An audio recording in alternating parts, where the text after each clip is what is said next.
శ్రీకృష్ణాయ నమః. భగవద్గీత 14వ అధ్యాయము గుణత్రయ విభాగ యోగము 23 నుంచి 27 శ్లోకాలు భావాలు. ఉదాసీనవదాసీనో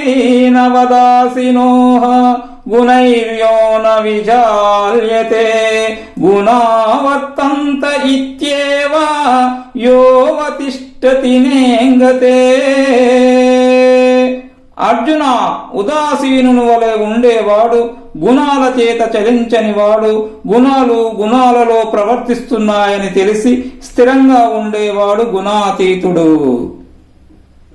సమదుఃఖ సుఖ స్వస్థ సమలోష్టాశ్మకాంచన తుల్య ప్రియా ప్రియో ధీర తుల్య నిందాత్మ సంస్తుతి.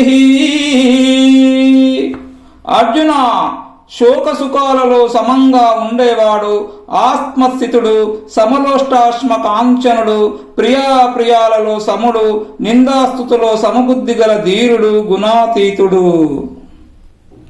మానాపమానయోస్తుల్య స్తుల్యో మిత్రారిపక్షయోః సర్వారంభ పరిత్యాగి గుణాతీతః స ఉచ్యతే. పార్త, మానవమానాల యందు సమబుద్ధి గలవాడు, మిత్ర శత్రువులను సమంగా వీక్షించేవాడు, కర్తృత్వాభిమానము లేనివాడు గుణాతీతుడు. మాంచయో వ్యభిచారేణ భక్తియోగేన సేవతే సగుణా సమతీత్యైతాన్ బ్రహ్మభూయాయ కల్పతే.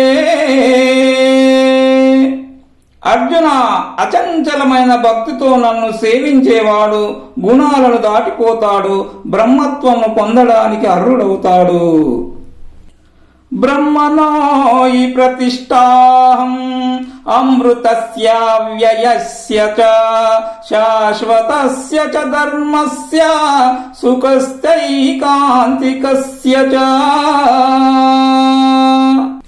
అర్జున, అమృత స్వరూపుడు, అవ్యయ రూపుడు, శాశ్వత ధర్మ స్వరూపుడు, చలంచని చుక రూపుడైన బ్రహ్మమునకు ఆశ్రయము నేనే. ఓం తస్సైతి శ్రీమద్భగవద్గీతాసు ఉపనిషత్సు బ్రహ్మ విద్యాయాం యోగశాస్త్రే శ్రీకృష్ణార్జున సంవాదే గుణత్రయ విభాగ యోగో నామ 14వ. ఈ విధంగా ఉపనిషత్తులు, బ్రహ్మ విద్య, యోగశాస్త్రము, శ్రీకృష్ణార్జున సంవాదమైన భగవద్గీత యందు గుణత్రయ విభాగ యోగం అనే 14వ అధ్యాయము.